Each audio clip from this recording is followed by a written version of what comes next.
Hi, everyone. Welcome to another episode of CS Cyber. I'm Sean. And I'm Chad. And we have a lot going on. It's election time, and let's hop right into that. So China's hacking Verizon. Again. That's probably not a good thing. No. What happened? So China's Salt Typhoon is hacking into Verizon, AT&T, and Lumen. So I think this was a little bit different than the one we reported on, I think maybe 2 weeks ago. That had some like smaller carriers in there. So these were actually targeted to the Trump, Vance, Harris campaigns and their staff. So FBI and CISA are actively involved. So they put out a statement, I think, earlier this week. Awesome. Not to be confused, Salt Typhoon-wise, with Volt Typhoon. So these are multiple Chinese threat actors that we're trying to bring attention to, right? We're trying to get people to understand what is happening with Chinese threat actors and their motives and operations here in the U.S. Yeah. So, I mean, I would be surprised if they weren't, at some level sharing some resources there amongst the two groups. But, distinctly different. But yeah, I mean, it's something that's actively going on, especially during the election cycle. So, yeah, I'm interested in finding out, as anyone would be interested in finding out, how did this happen? What did they do? What is Verizon's response to a nation state, a state-sponsored threat actor getting access to their network?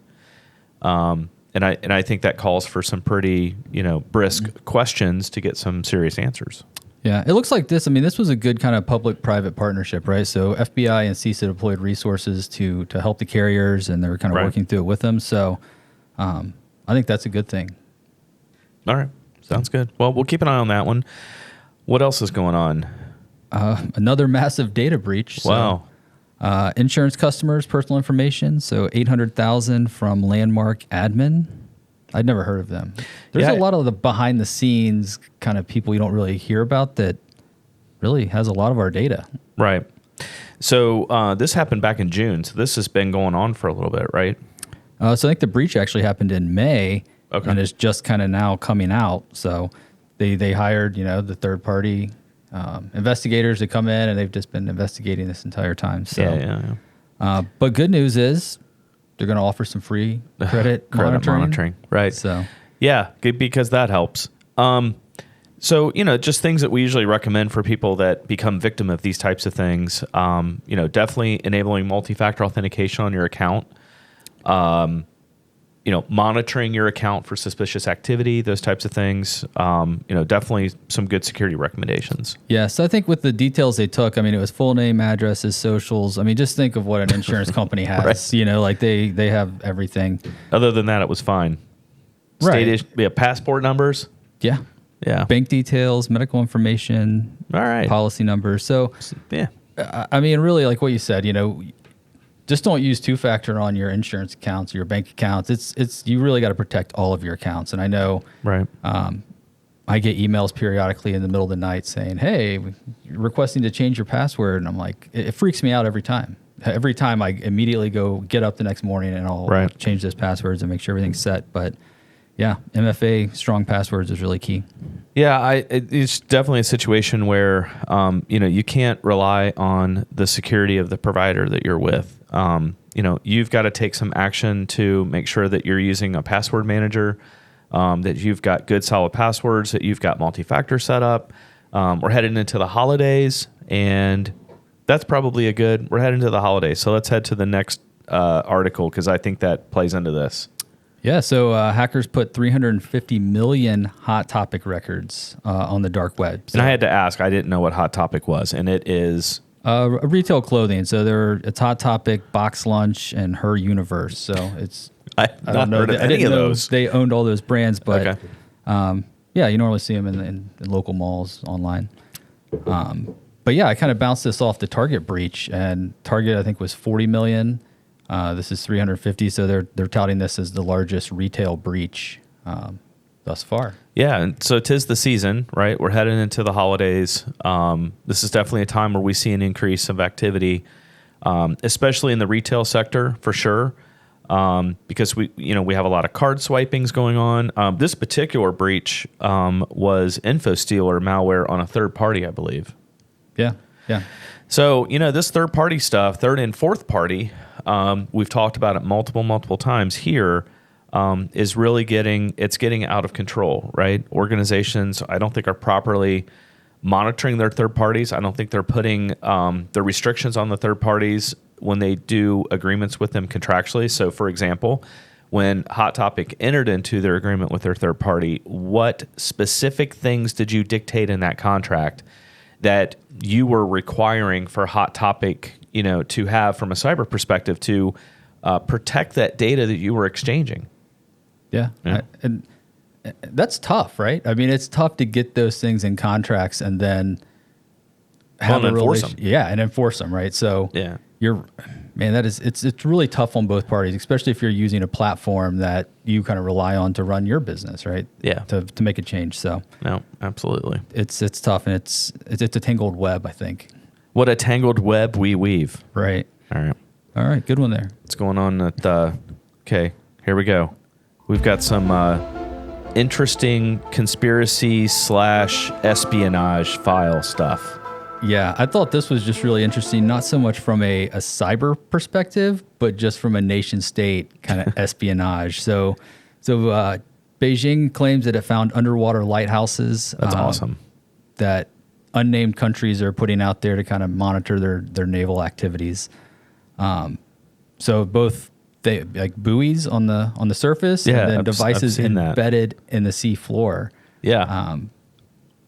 Well, the U.S. has the SOSUS warning system, right? Have you heard of that? Mm-mm.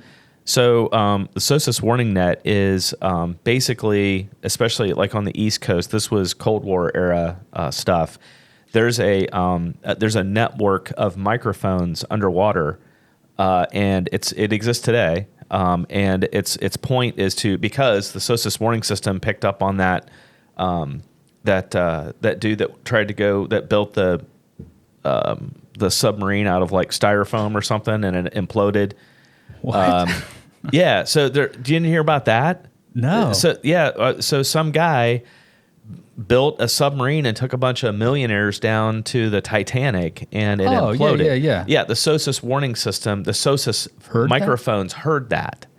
So, we as the U.S., we have that in the ocean to detect. So it was to detect submarine activity coming towards the coast. So this is nothing quite unusual, except that, like Micah was saying, our producer, we're surprised that they didn't just mention them.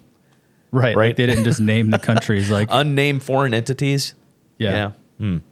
But just thought it was interesting. I mean, it really doesn't surprise me. Like, it's not that far fetched. So yeah. It's up there with the balloons. Right. All right, here we go with the election cycle. It's getting close, man. We're almost to election day. We're a week away? Yeah, next week, 5 days, something like that. Yeah. So what do we got? So I think over the next 2 weeks, we're going to be talking a lot about just kind of misinformation, right? So voting officials are facing an uphill battle to fight election lies. Everything from, fake videos to fake news to AI-generated everything out there.